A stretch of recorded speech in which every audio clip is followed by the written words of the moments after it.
આજના વિડીયોમાં આપણે દાખલા નંબર 7 અને 8 શીખીશું, બરોબર? તો જો તમારી બુકમાં દાખલા નંબર 7 રામ, રહીમ અને ઈસુ એમ 3 ભાગીદારો છે.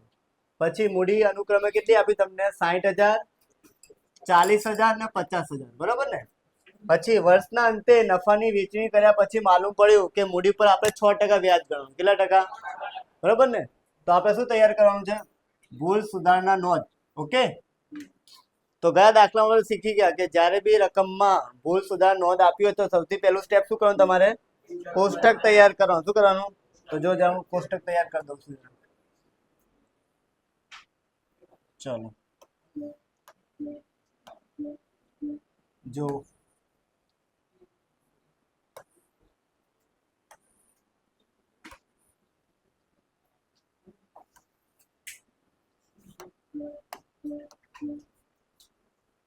ચલો આ લખીશું વિગત. શું લખીશું? વિગત. પછી રામ. શું લખીશું? પછી રહીમ. પછી ઈસુ. બરોબર? આ શું લખવાનું આપણે? કુલ. બરાબર ને? સૌથી પહેલા મૂડી લખી દઈએ આપણે. મૂડી કેટલી આપી છે આપણને? મૂડી કેટલી? 60,000. પછી કેટલા? 40,000, 50,000. હે ને? ટોટલ કેટલી? 50,000. બરાબર ને? ચલો હવે મૂડી પર આપણે કેટલા ટકા વ્યાજ ગણવાનું? તો 6% આપણે વ્યાજ ગણવાનું છે. તો કરો ચલો. એટલે કે 60,000 ના 6% કરો આપણે. 3600. પછી આના કેટલા? 2400. આના 3,000. કેટલા કરો ટોટલ? 9,000. બરોબર ને? સમજી ગયા? હવે જે 9,000 રૂપિયા છે ને એ તો આપણને પછી ખબર પડી કે આખા વર્ષ પછી વેચાઈ ગયા 6%. એટલે કે વ્યાજ આપણે વેચી નાખ્યું પછી માલુમ પડ્યું કે આપણે મૂડી પર તો વ્યાજ કેટલા ટકા આપવાનું છે? 6% આપવાનું. કેટલા ટકા? બરોબર ને? એટલે પહેલા આપણે કયા હિસ્સે વેચ્યું હશે? સરખે હિસ્સે. કયા હિસ્સે? સમજી ગયા? તો જો આના સરખે હિસ્સા કરી દઈએ આપણે. કેટલા? 3,000, 3,000 અને કેટલા? 3,000. ખબર પડી કે રીતે આયા 3,000 રૂપિયા? 9,000 ના સરખા હિસ્સા કરી દીધા. હવે જો જરા, હવે પહેલો ભાગીદાર છે રામ. બરોબર ને? શું છે? રામ. હવે રામને પહેલા કેટલા પૈસા કેટલા મળવાના હતા એને? એટલે 3600 રૂપિયા એને મળવાના હતા. બરોબર ને? પણ આપણે કેટલા આપ્યા એને? 3,000 રૂપિયા જ આપ્યા. એટલે પહેલા કેટલા? 3,000 આપ્યા. બરોબર ને? એટલે ઓછા જ આપે ને આપણે.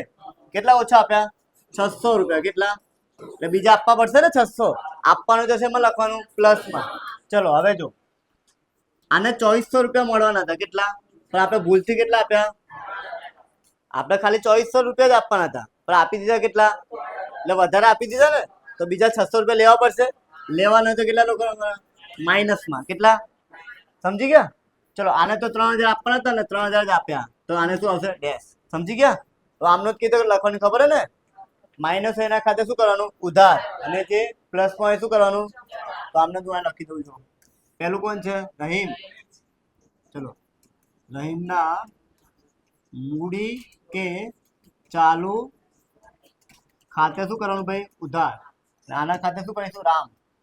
ચલો રામના મૂડી કે ચાલુ ખાતે જમા. કેટલા રૂપિયા? 600 રૂપિયા. કેટલા રૂપિયા ભાઈ? 600 રૂપિયા. ચલો ખબર પડી? ડન આટલું? ચલો 600 લખી દઈએ.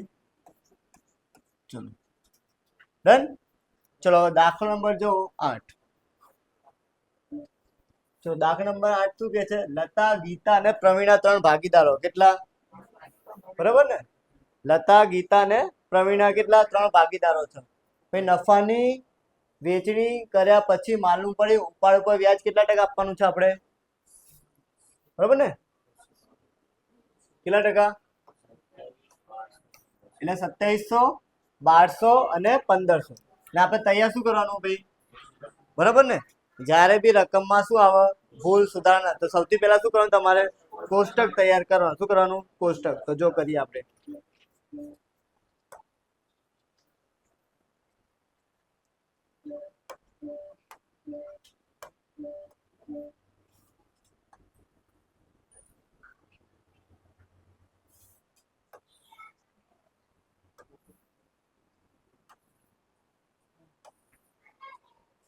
બરોબર?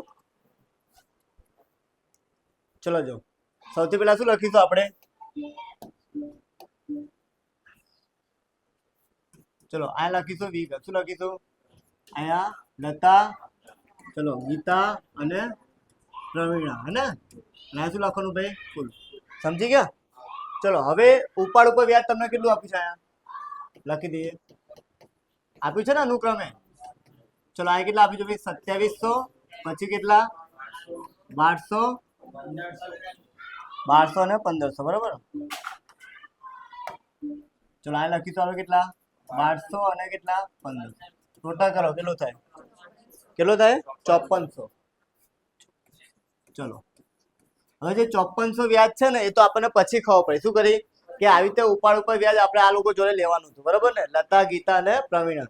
તો આપણે પહેલા કઈ હિસ્સે લીધું હશે? સરખે હિસ્સે લીધું. તો આના સરખા હિસ્સા કરી દઈએ આપણે. કરો ચલો 1800 કેટલા? ચલો સમજી ગયા? હવે જો લતા પાસે આપણે લેવાના હતા કેટલા રૂપિયા? 2700 રૂપિયા લેવાના હતા લતા પાસેથી. પણ આપણે એને આપ્યા કેટલા? આપણને ખાલી તો ઓછા આપ્યા ને. તો બીજા લેવાના હશે ને, તો કેટલા લેવાના? તો લેવાનું તો શેમાં લખવાનું આપણે? પ્લસમાં. ડન આટલું? પછી કોણ છે? ગીતા. કોણ છે? ગીતા. ગીતા પાસેથી આપણે 1200 રૂપિયા લેવાના હતા. કેટલા? પણ લીધા કેટલા? વધારે લઈ લીધા. તો પાછા આપવા પડશે ને. કેટલા પાછા? 600. તો માઇનસમાં મૂકવાના. આપવાનું હોય તો શું કરવાનું? બરોબર ને? એવું કરવાનું. લેવાનું હોય તો શું કરવાનું? માઇનસમાં લખવાનું. અને આપવાના હોય તો બરોબર ને? તો જોઈએ જરા ફરી વાર જો. આની પાસેથી આપણે કેટલા રૂપિયા લેવાના હતા? પણ લીધા કેટલા? ઓછા લીધા. તો બીજા લેવા પડશે. બોલો પ્લસમાં મૂકીશું કે માઇનસમાં? બોલો કેમ માઇનસમાં?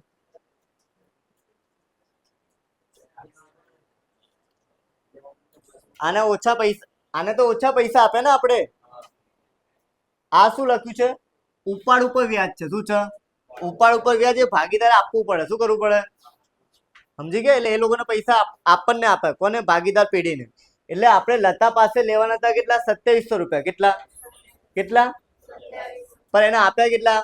એટલે ઓછા જ આપ્યા ને. હા બોલો પ્લસમાં મૂકવાના. કેટલા? કેટલા રૂપિયા?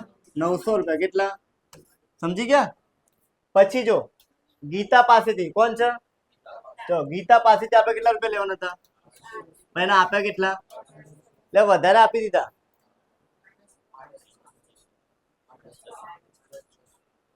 કેટલા? -600. બરાબર ને? પાછા ચેક કરી લો તો જરા આન્સર. ચલો જો પછી કેટલા? 1500 છે ને. 1500 કેટલા? પ્રવીણા પાસેથી કેટલા લેવાના હતા? 1500. પર કેટલા આપ્યા?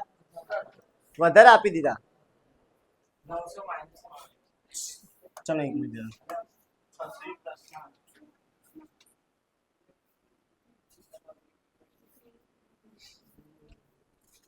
ચલો આઈ કેટલા આવ્યા હતા? 5400 ને. અને ટોટલ કેટલા છે?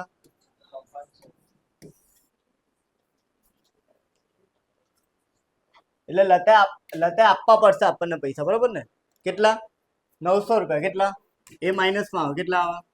હે ને? ચલો હવે કોણ છે? ગીતા. ગીતા પાસેથી આપણે કેટલા રૂપિયા લેવાના હતા?